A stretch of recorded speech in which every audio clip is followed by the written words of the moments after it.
Priscilla, bilisan mo! Late ka na! Tingnan mo si Emily. Tapos na lahat ng assignment niya. At perfect pa ang grades niya palagi. At ikaw, parang laging may kulang. Kailangan maging maayos ang scores mo. Opo, Nay. Ginagawa ko lang naman po yung best ko. Best mo? Ang tingin ko sa'yo ay laging nagtalo sa kapatid mo. Kailangan mo magsikap pa. Nakakaya-kaya, Priscilla. Ang mga anak ng mga kumari ko, ang tataas ng grades. Nay, nag-i-effort naman po si Priscilla. Hindi po patas na palagi mo siya ikukumpara sa amin o sa iba.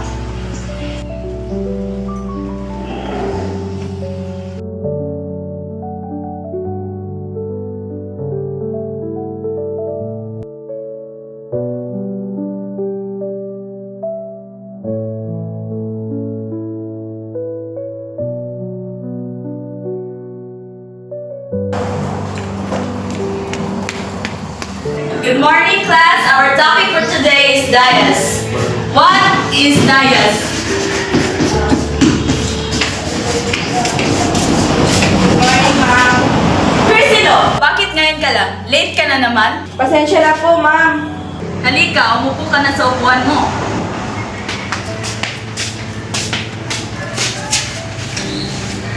Class, narito na ang iyong mga exam results. Huwag kayo pahinaan ng loob. Do your best next time.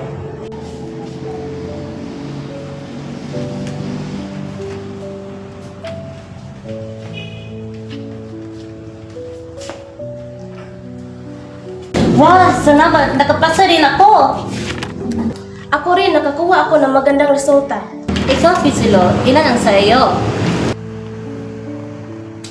Ginawa ko naman lahat pero parang kulang pa rin. Okay lang yan, Priscilla. Kahit mababa ang scores mo ngayon, pwede ka pang bumawi. Nandito lang kami para sa iyo. Magagalit na naman si mama nito. Palagi na lang kinukumpara kay ate.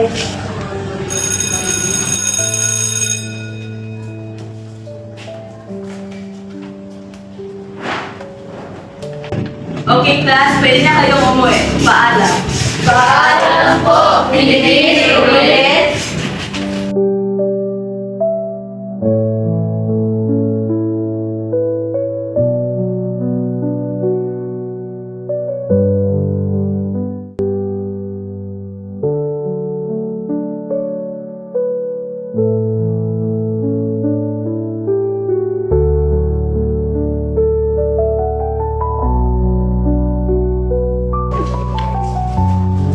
Priscilla, sandali lang. May sasabihin ako. Umupo ka muna.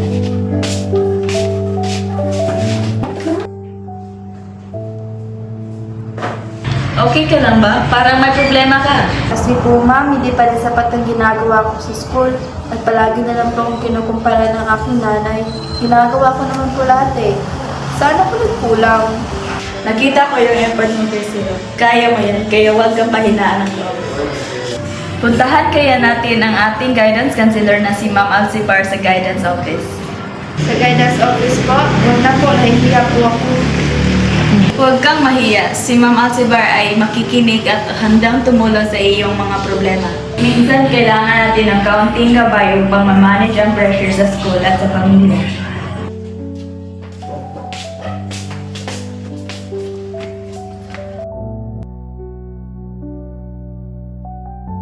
Magandang araw po, Counselor Alcibar. May ipapakounsel nga po pala ako. Si Priscilla nga po pala. Magandang araw rin, ma'am. Priscilla, kumusta ka? Umupo kayo.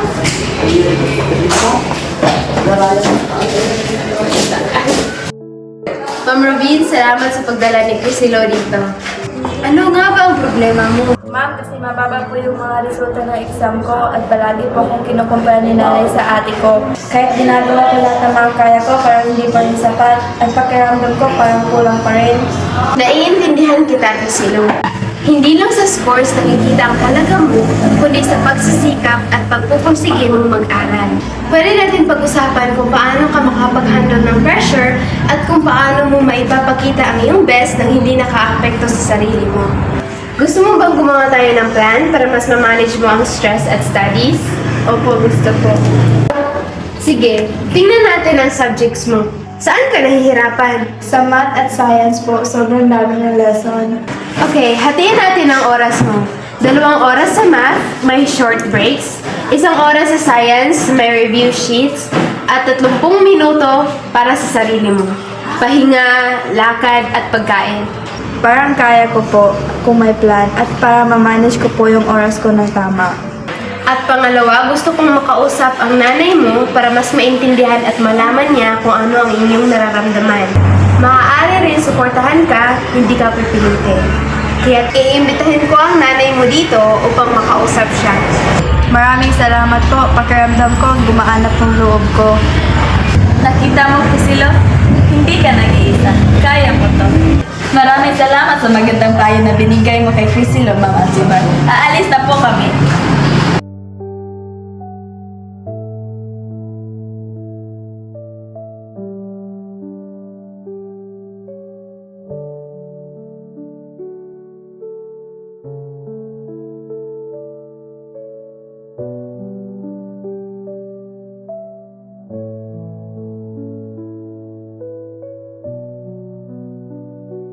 Magandang araw po, ma'am.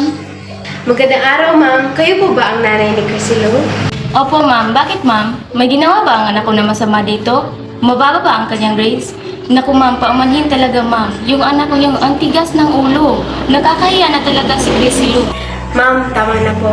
Hindi niyo alam kung ano ang pinagdadaanan ng bata bago tayo rumusga. Ganun po ba, ma'am? Pasensya na po. Gusto ko lang pong malaman kung ano ang nangyari sa kanya. Naiintindihan ko po, nandito po tayo para tulungan si Crisilo. Napansin namin na may mga bagay siyang kinakaharap na maaaring nakakapekto sa kanyang pag-aaral at kilos. Mas mabuti pong pag-usapan natin ito ng maayos. Opo, ma'am. Handa po akong makinig. Gusto ko pong matulungan ang anak ko. Salamat po, ma'am. Ang suporta ng magulang ay napakalaga. Pagtulungan po tayo para sa ikabubuti ni Crisilo.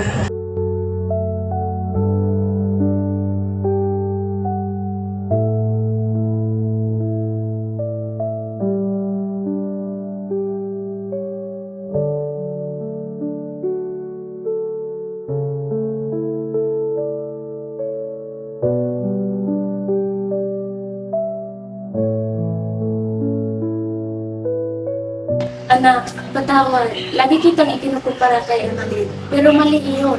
Hindi ko nakikita kung gaano ka nagsisipin. Gusto ko lamang tunay na matanggap niyo ko kahit mababa po yung grades ko. Ginagawa mo naman po lahat ng best ko eh. Kahit hindi niyo po nakita, palagi po akong gumagawa ng aking mga assignment. Proud ako sa'yo. Mas mahalaga ka kaysa sa marka. Simula ngayon, susuportahan kita sa lahat ng gusto mo. Hindi kita pipilitin sa mga bagay na hindi mo kaya. Opo, Nay. Si Cristina po, nakita ko po ang pinagsisikapan niya at pagpursige sa pag-aaral.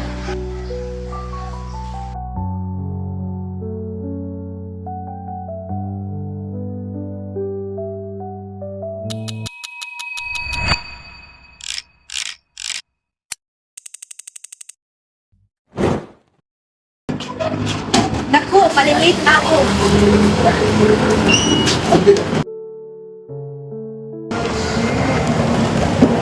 Ay, pasensya, hindi ko napansin. Bulag ka ba? Tumingin ka nga sa dinadaanan mo. Nagsiselfon ka kasi habang naglalakad. Ang tanga mo naman. Ang gulo mo naman. Pasensya na, nagmamadali lang ako.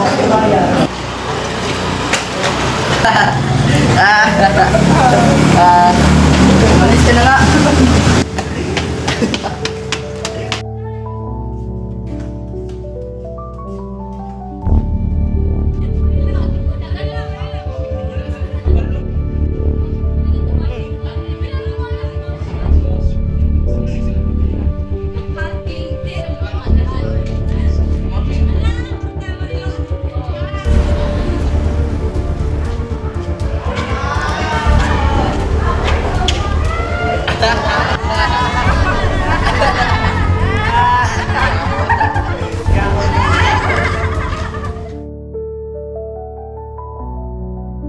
Oh, Jude. Yung nakabangga sa iyo kanina. Uy! Dahil sa'yo, muntik na nalaglag yung cellphone ko kanina. Pasensya na ulit, hindi ko po talaga sinasadya. Akala mo, sorry lang, okay na. Ayoko ng gulo, gusto ko lang ng tahimik na araw. Itong sa'yo. O tingnan mo, natakot agad.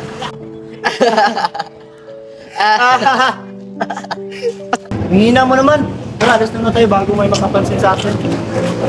Bakit kailangan pa to? Gusto ko lang naman ng tahimik na araw.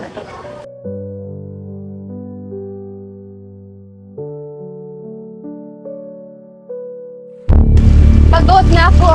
Parang gusto ko na lang mawala dito sa mundo. Bakit ako na lang lagi?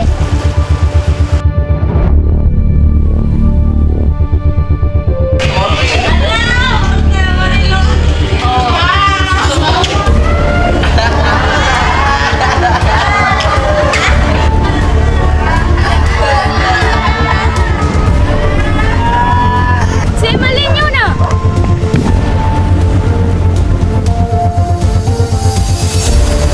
Emeline!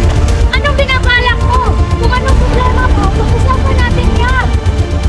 Gusto ko lang naman ng magandang araw, pero palagi na lang akong pinupuli. Natatakot na ako. Nandito ako para makinig. Sabihin mo lang sa akin ang lahat ng nararamdaman mo. Dahan-dahan natin itong haharapin. Salamat, Rodelyn, kasi pakiramdam ko, ako lang mag-isa.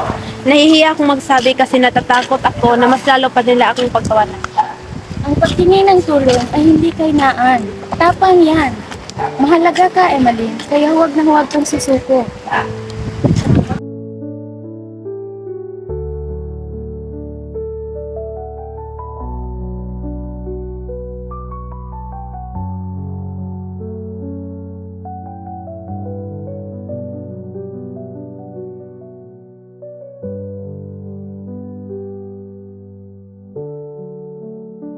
Simula ngayon ay harapin natin ito ng may suporta.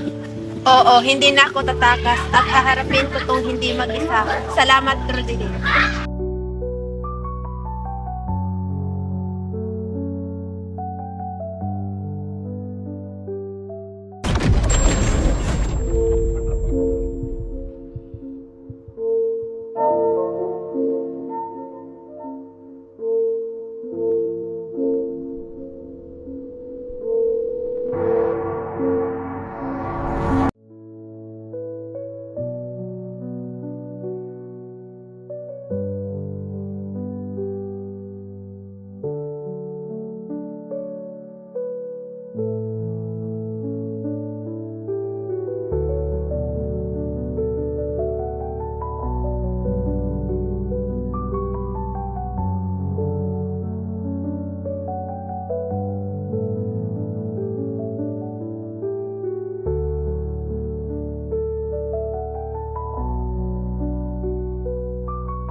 Tao po. Tao po. Tao po. Sandali lang po.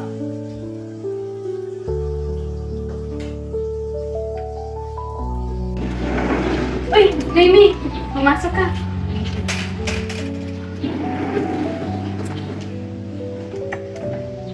Jensen, break ko ngayon. Dumaan lang ako para kumustahin ka. Salamat, Noemi. Saglit lang ha, may tatapusin muna ako.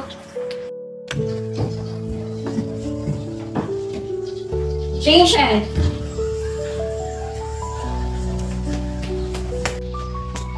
Ma'am? Ano to? Tingnan mo yung gamit ko, busot pa rin. Hindi ka ba marunong magplansya? Ma'am, inulit ko naman po. Palusot!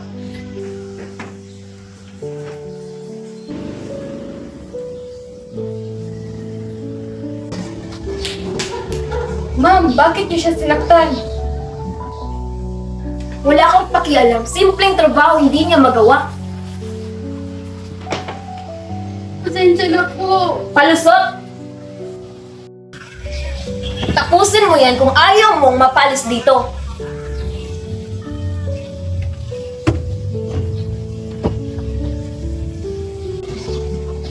Jensen, okay ka lang? Kasalanan ko siguro. Hindi ko naayos na mabuti. Hindi dahilan ang gusto ko damit para saktan ka. Matagal na ba to? Oo. Pero natatakot akong magsalita. Wala akong ibang mapupuntahan. Hindi mo kasalanan na nasasaktan ka. May kakilala akong counselor na pwedeng tumulong sa'yo. May makikinig pa ba kaya sa akin? Oo, at sasamahan kita.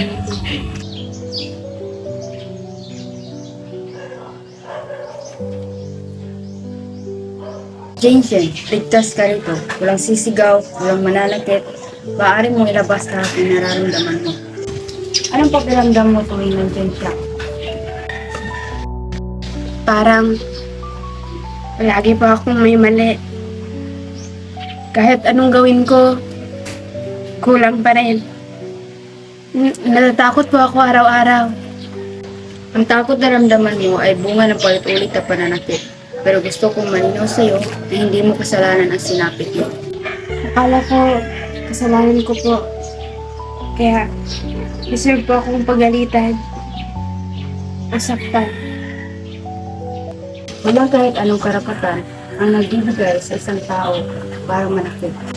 Hindi ka dapat sinasaktan, hindi yung disiplina, iyon ay pang-aabuso. Sabihin mo sa akin, Jensen, ano ang gusto mo para sa sarili mo? Gusto ko pong maging ligtas. Gusto ko pong maramdaman na may halaga ako. May halaga ka, hindi dahil sa trabaho mo, hindi dahil sa sinasabi ng iba. May halaga ka dahil tao ka. Ma'am, salamat po. Ngayon ko lang naramdaman na hindi ako nag-iisa. Hindi ka nag-iisa at tutulungan kitang maging ligtas.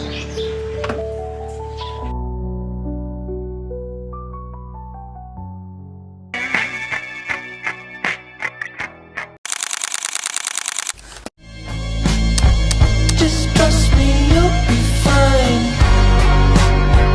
And when I'm back in Chicago, I feel it. Another version of me. I wasn't it. I wave goodbye to the end of beginning.